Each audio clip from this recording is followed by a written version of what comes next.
Assalamualaikum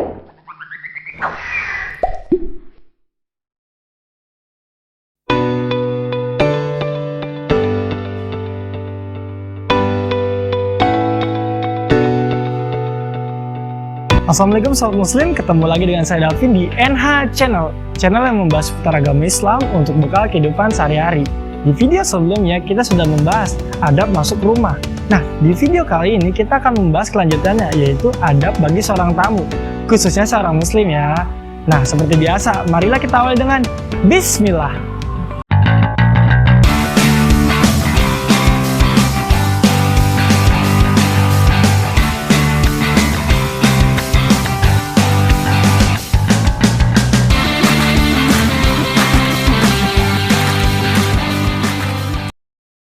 Sobat Muslim, kalian tahu nggak sih NH Channel itu ada beberapa konten video loh. Ada konten kajian fikih, ada konten murotal, ada konten edukasi. Nah, di konten edukasi ini kita akan melanjutkan pembahasan dari yang sebelumnya, yaitu adab masuk rumah. Di video kali ini kita akan membahas adab bagi seorang tamu, khususnya seorang Muslim ya. Nah, marilah kita simak video penjelasan berikut ini. Adab bagi tamu. 1. Bagi seseorang yang diundang, hendaknya memenuhinya sesuai waktunya kecuali uzur, seperti takut ada sesuatu yang menimpa dirinya atau agamanya. Hal ini berdasarkan sabda Rasulullah SAW. Barang siapa yang diundang maka datangilah. Hadis riwayat Abu Daud dan Ahmad. Barang siapa yang tidak memenuhi undangan maka ia telah bermaksiat kepada Allah dan Rasulnya. Hadis riwayat Bukhari. Untuk menghadiri undangan, maka hendaknya memperhatikan syarat-syarat berikut. 1. Orang yang mengundang bukan orang yang harus dihindari dan dijauhi. 2. Tidak ada kemungkaran pada tempat undangan tersebut. 3. Orang yang mengundang adalah Muslim. 4. Penghasilan orang yang mengundang bukan dari penghasilan yang diharamkan. Namun ada sebagian ulama yang menyatakan boleh menghadiri undangan yang pengundangnya berpenghasilan haram. Dosanya bagi orang yang mengundang tidak dibagi dengan yang diundang. Tidak menggugurkan suatu kewajiban tertentu ketika menghadiri undangan tersebut. Terakhir, tidak ada mudarat bagi orang yang menghadiri undangannya. 2.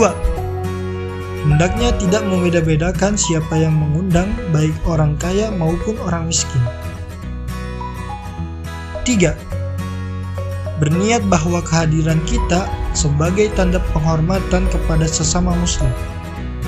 Sebagaimana hadis yang menerangkan bahwa semua amal tergantung niatnya, karena setiap orang tergantung niatnya. Hadis riwayat Bukhari Muslim. 4. Masuk dengan seizin tuan rumah. Begitu juga segera pulang setelah selesai memakan hidangan, kecuali tuan rumah menghendaki tinggal bersama mereka. Hal ini sebagaimana dijelaskan Allah Ta'ala dalam firman-Nya. Wahai orang-orang yang beriman, janganlah kamu memasuki rumah-rumah Nabi kecuali bila kamu diizinkan untuk makan dan tidak menunggu-nunggu waktu masak makanannya. Namun jika kamu diundang, masuklah. Dan bila kamu selesai makan, keluarlah tanpa memperpanjang percakapan. Sesungguhnya yang demikian itu akan mengganggu Nabi, lalu Nabi malu kepadamu untuk menyuruh kamu keluar. Dan Allah tidak malu menerangkan yang benar. Quran Surat Al-Ahzab ayat 53. 5. Apabila kita dalam keadaan berpuasa, tetap disunahkan untuk menghadiri undangan, karena menampakkan kebahagiaan kepada Muslim termasuk bagian dari ibadah. Puasa tidak menghalangi seseorang untuk menghadiri undangan, sebagaimana sabda Rasulullah SAW. Jika salah seorang di antara kalian diundang, hadirilah. Apabila ia puasa, maka doakanlah, dan apabila tidak berpuasa, makanlah.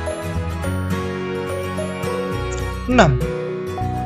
Seorang tamu meminta persetujuan tuan untuk menyantap, tidak melihat-lihat ke arah tempat keluarnya perempuan, tidak menolak tempat duduk yang telah disediakan.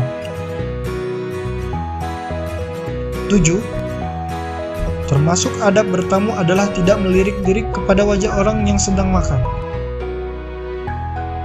8. Hendaknya seseorang berusaha semaksimal mungkin agar tidak memberatkan tuan rumah, sebagaimana firman Allah Ta'ala dalam ayat di atas.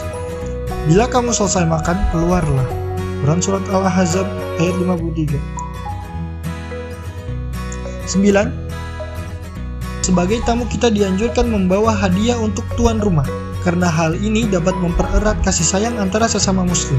Rasulullah SAW bersabda, "Berilah hadiah di antara kalian, niscaya kalian akan saling mencintai." Hadis riwayat Bukhari. 10. Jika seorang tamu datang bersama orang yang tidak diundang, ia harus meminta izin kepada tuan rumah dahulu, sebagaimana hadis riwayat Ibnu Mas'ud radhiyallahu anhu. Ada seorang laki-laki di kalangan Ansor yang biasa dipanggil Abu Syuaib. Ia mempunyai seorang anak tukang daging. Kemudian ia berkata kepadanya, "Buatkan aku makanan yang dengannya aku bisa mengundang 5 orang bersama Rasulullah SAW." Kemudian Rasulullah SAW mengundang 4 orang, yang kelimanya adalah beliau. Kemudian ada seseorang yang mengikutinya.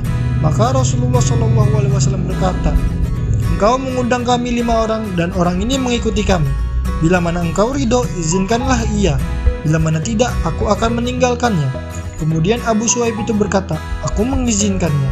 Hadis riwayat Bukhari. 11. Seorang tamu hendaknya mendoakan orang yang memberi hidangan kepadanya setelah selesai mencicipi makanan tersebut dengan doa. Orang-orang yang puasa telah berbuka di samping kalian. Orang-orang yang baik telah memakan makanan kalian, sebagaimana malaikat mendoakan kalian semuanya. Hadis riwayat Abu Daud, disahihkan oleh Al-Albani. Ya Allah, berikanlah makanan kepada orang yang telah memberikan makanan kepadaku, dan berikanlah minuman kepada orang yang telah memberiku minuman. Hadis riwayat Muslim. Ya Allah, ampunilah dosa mereka dan kasihanilah mereka, serta berkahilah rezeki mereka. Hadis riwayat Muslim. 12. Setelah selesai bertamu, hendaklah seorang tamu pulang dengan lapang dada, memperlihatkan budi pekerti yang mulia, dan memaafkan segala kekurangan tuan rumah. Nah Sobat Muslim, setelah kita saksikan bersama-sama video tersebut, sekarang kalian sudah tahu kan adab bertamu bagi seorang muslim itu seperti apa? Nah semoga bermanfaat. Jangan lupa kalian like, komen, dan subscribe. Kalian bagikan juga ke teman-teman kalian agar menambah wawasan serta pengetahuan. Mungkin cukup sekian video kali ini. Assalamualaikum warahmatullahi wabarakatuh.